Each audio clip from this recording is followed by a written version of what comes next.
Let me talk now about how to create jobs. America works when Americans are working. The #1 theme of the fall campaign will be a paycheck president versus a food stamp president. I believe we will win that fight by a huge margin.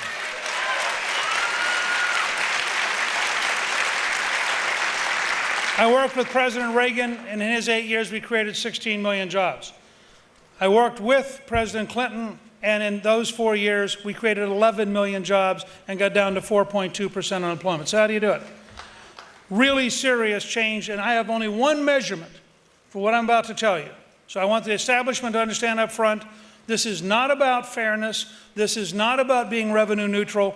This is about maximizing economic growth to put Americans back to work and to create the most dynamic economy on the planet and to rebuild our manufacturing base so we pull away from China and become once again the dominant country on the planet in economic terms. So how do you do that? First, you eliminate the capital gains tax, so it's zero capital gains for all investments in the United States.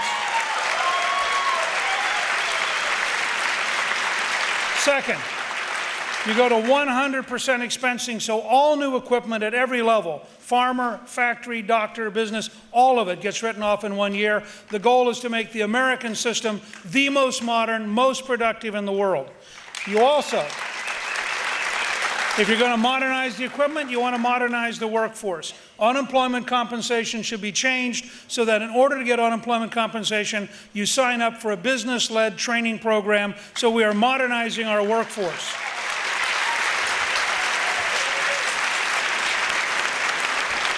Never again should we pay somebody 99 weeks for doing nothing.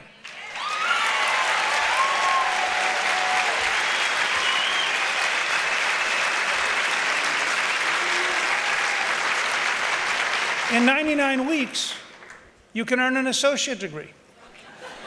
I mean, think about the total waste of human capability when you teach people to sit at home for 99 weeks. It's fundamentally wrong and a violation of the Declaration of Independence commitment that we have the right to pursue happiness. Now, if we're serious about manufacturing, we have to eliminate the Environmental Protection Agency, which is a job-killing agency.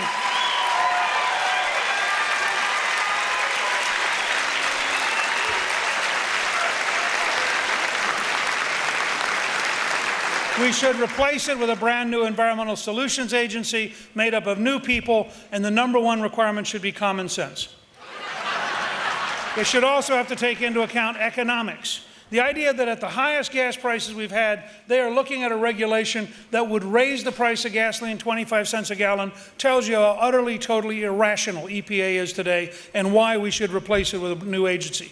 Not try to reform it, because the people in it have been self-selected to be radicals who are anti-business, anti-local control, and seek to dictate to America.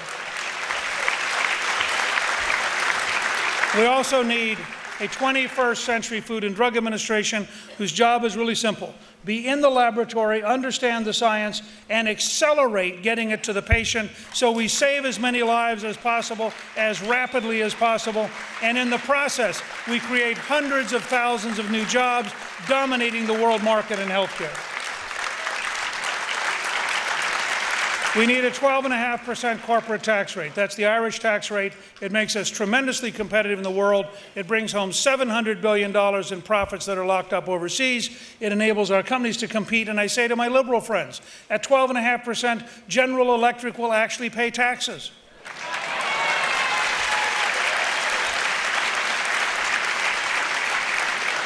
We should abolish the death tax permanently because it's an immoral tax.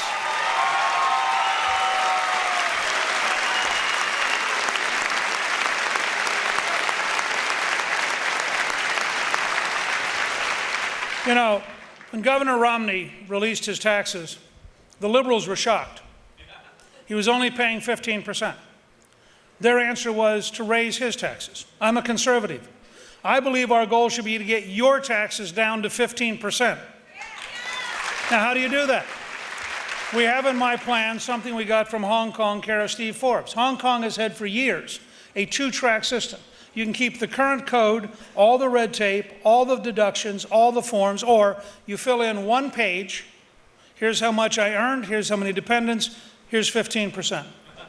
And here's what I want to say to the establishment, because they're going to jump up and say, this is not revenue neutral. They're right. This is called a tax cut. And I have a simple principle. And I want you to understand this, because this is going to become a huge argument inside the Republican Party. I worked and helped balance the federal budget for 4 consecutive years, the only 4 years in your lifetime. So when people say, oh, Gingrich is being irresponsible, none of the people saying that have ever balanced the federal budget. We'll get a federal budget balance, but I have a single principle. My intention is to shrink spending down to the level of revenue, not to raise revenue up to the level of Obama's spending.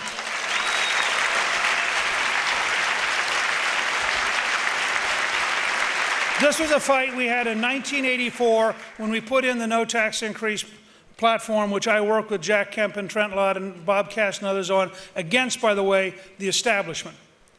And our principle was simple. We are not the tax collectors for the welfare state. We are not assigned the job of going out to raise extra money so liberals can give it away. We are, in fact, interested in a tax code that creates jobs, that maximizes freedom, that gives you a chance to take care of your family, your neighborhood, your charities, your church or synagogue, and that's a fundamentally different model than the establishment model, which is oriented towards government. And we will not tax the American people for Barack Obama's credit card. Now, how do you get to a balanced budget then? You cut spending, you cut taxes to maximize economic growth, you reform government, and you use American energy. At 4.2% unemployment, which was the rate when I left office, Social Security is safe for a generation. A huge increase in revenue and a big decline in cost. You take people off of food stamps, off of Medicaid, you take them off of public housing, off of unemployment, off of welfare, you put them to work paying taxes, the government gets more revenue without a tax increase, the government spends less. It's the first big step to balance the budget. But let's talk about cutting spending. And this is what I mean by bold proposals which will promptly be labeled unrealistic. We should replace the 130-year-old civil service system and regulations with a new model of modern management using systems like Lean Six Sigma, and we should be prepared to save $500 billion a year in the operation of the federal government and increase the economy by at least $2 trillion a year by the simple act of having the government cease to be incompetent, inefficient, and a hindrance to the future of the American system.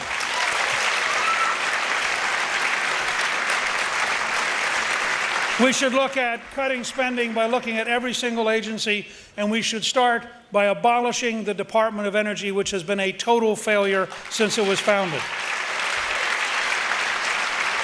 We should apply the system of American Express, MasterCard, Visa to cutting out fraud. We can save $60 to $110 billion a year in Medicare and Medicaid alone by going to modern systems that work. That's almost $1 trillion a decade just in that one zone.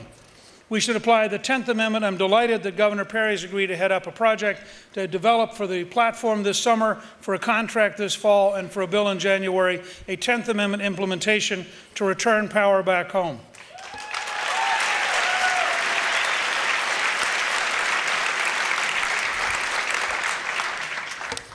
We also have things that are on energy. I believe that we have an obligation to open up the American system to produce the maximum amount of oil and gas for 3 reasons. Keeping the $500 or $600 billion a year at home strengthens our economy. If we maximize production, our goal should be to get back to $2 a gallon gasoline to prove to the American people that the free market works in a practical way that affects your life. Now, this isn't pie in the sky. This is pure supply and demand. When you realize that North Dakota alone has 25 times as much energy as the U.S. Geological Survey thought 8 years ago, 25 times as much. And we're not allowed to look at Alaska, where we own 69% area, 1.5 times the size of Texas. We don't look offshore. I mean, Obama's been an anti-American energy president, and every American pays the price every time they go to a gas station.